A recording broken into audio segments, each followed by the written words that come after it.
കാര്യം കഴിയുമ്പോൾ മാറുന്നവരാണോ ചുറ്റിലും? വളരാൻ വേണ്ടി നിങ്ങളെ ഉപയോഗിക്കുന്നവരെ എങ്ങനെ തിരിച്ചറിയാം?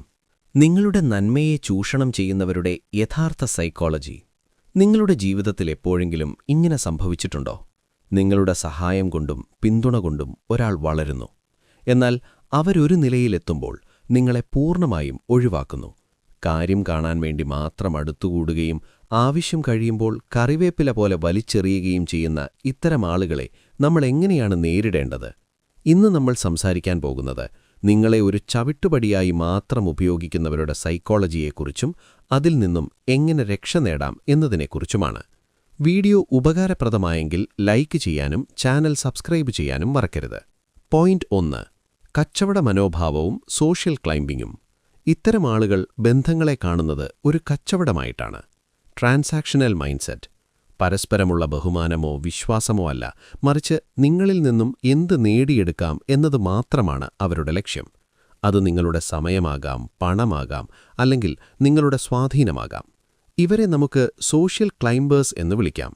സ്വന്തം വളർച്ചയ്ക്ക് വേണ്ടി സുഹൃത്തുക്കളെ ഒരു ഏണിയായി മാത്രം ഉപയോഗിക്കുന്നവരാണിവർ.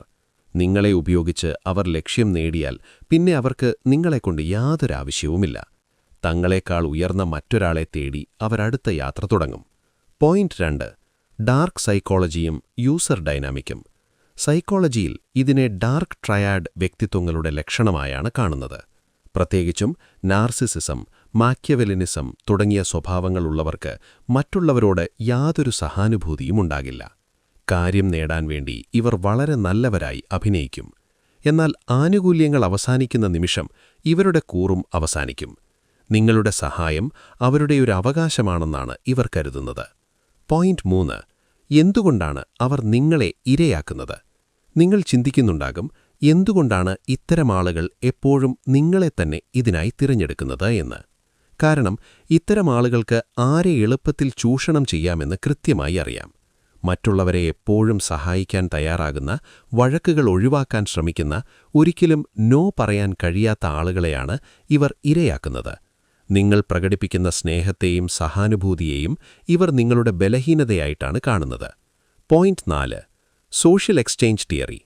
മനുഷ്യബന്ധങ്ങളെക്കുറിച്ചുള്ള സോഷ്യൽ എക്സ്ചേഞ്ച് തിയറി വെച്ച് ഇതിനെ ഒന്നുകൂടി വ്യക്തമായി മനസ്സിലാക്കാം.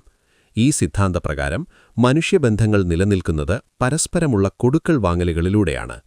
ആരോഗ്യമുള്ള ഒരു ബന്ധത്തിൽ എപ്പോഴും ഒരു തുല്യത അഥവാ ഇക്വാളിറ്റി ഉണ്ടായിരിക്കും. ഒരാൾ ഒരു സഹായം ചെയ്യുമ്പോൾ അവർ തിരിച്ച് നിങ്ങളെയും സഹായിക്കും. റെസിപ്രോസിറ്റി. എന്നാൽ ഈ കപട സുഹൃത്തുക്കൾ എപ്പോഴും ലാഭനഷ്ടങ്ങൾ മാത്രമാണ് നോക്കുന്നത്. നിങ്ങളിൽ നിന്നും കിട്ടുന്ന ലാഭം അവസാനിച്ചാൽ അവർക്കവിടെ നഷ്ടം മാത്രമാണ്. അതോടെ അവരാ ബന്ധവും അവസാനിപ്പിക്കും. പോയിന്റ് 5. ഇതിൽ നിന്നും എങ്ങനെ രക്ഷ നേടാം? നിങ്ങളെ വലിച്ചെറിയാൻ മറ്റുള്ളവർക്ക് അവസരം കൊടുക്കാതിരിക്കുക. അതിനായി ഇത്തരം കച്ചവട ബുദ്ധിക്കാരെ തുടക്കത്തിൽ തന്നെ തിരിച്ചറിയുക. കുറ്റബോധമില്ലാതെ നോ പറയാൻ ശീലിക്കുക. അതിനായി ശക്തമായ വ്യക്തിപരമായ അതിർത്തികൾ നിശ്ചയിക്കുക. നിങ്ങളുടെ പണം, സമയം, ഊർജം എന്നിവ എപ്പോഴും ഊറ്റിക്കുടിക്കുന്ന ബന്ധങ്ങളിൽ അവർ തിരിച്ചു നിങ്ങൾക്ക് എന്തെങ്കിലും വൈകാരിക പിന്തുണ നൽകുന്നുണ്ടോ എന്നു നിരീക്ഷിക്കുക. ഇല്ലെങ്കിൽ ആ ബന്ധം അവിടെ വെച്ച് അവസാനിപ്പിക്കുക. നിങ്ങളെ ഒരു ഓപ്ഷനായി മാത്രം കാണുന്നവർക്ക് വേണ്ടി നിങ്ങളുടെ വിലപ്പെട്ട സമയവും ഊർജവും പാഴാക്കാതിരിക്കുക. നിങ്ങളുടെ നന്മ അർഹിക്കുന്നവർക്ക് മാത്രം അത് നൽകുക. ഈ വിഷയത്തെക്കുറിച്ചുള്ള നിങ്ങളുടെ അനുഭവങ്ങൾ താഴെ കമന്റ് ചെയ്യുക. വീഡിയോ ഉപകാരപ്രദമായെങ്കിൽ ലൈക്ക് ചെയ്യാനും ചാനൽ സബ്സ്ക്രൈബ് ചെയ്യാനും മറക്കരുത്. നന്ദി.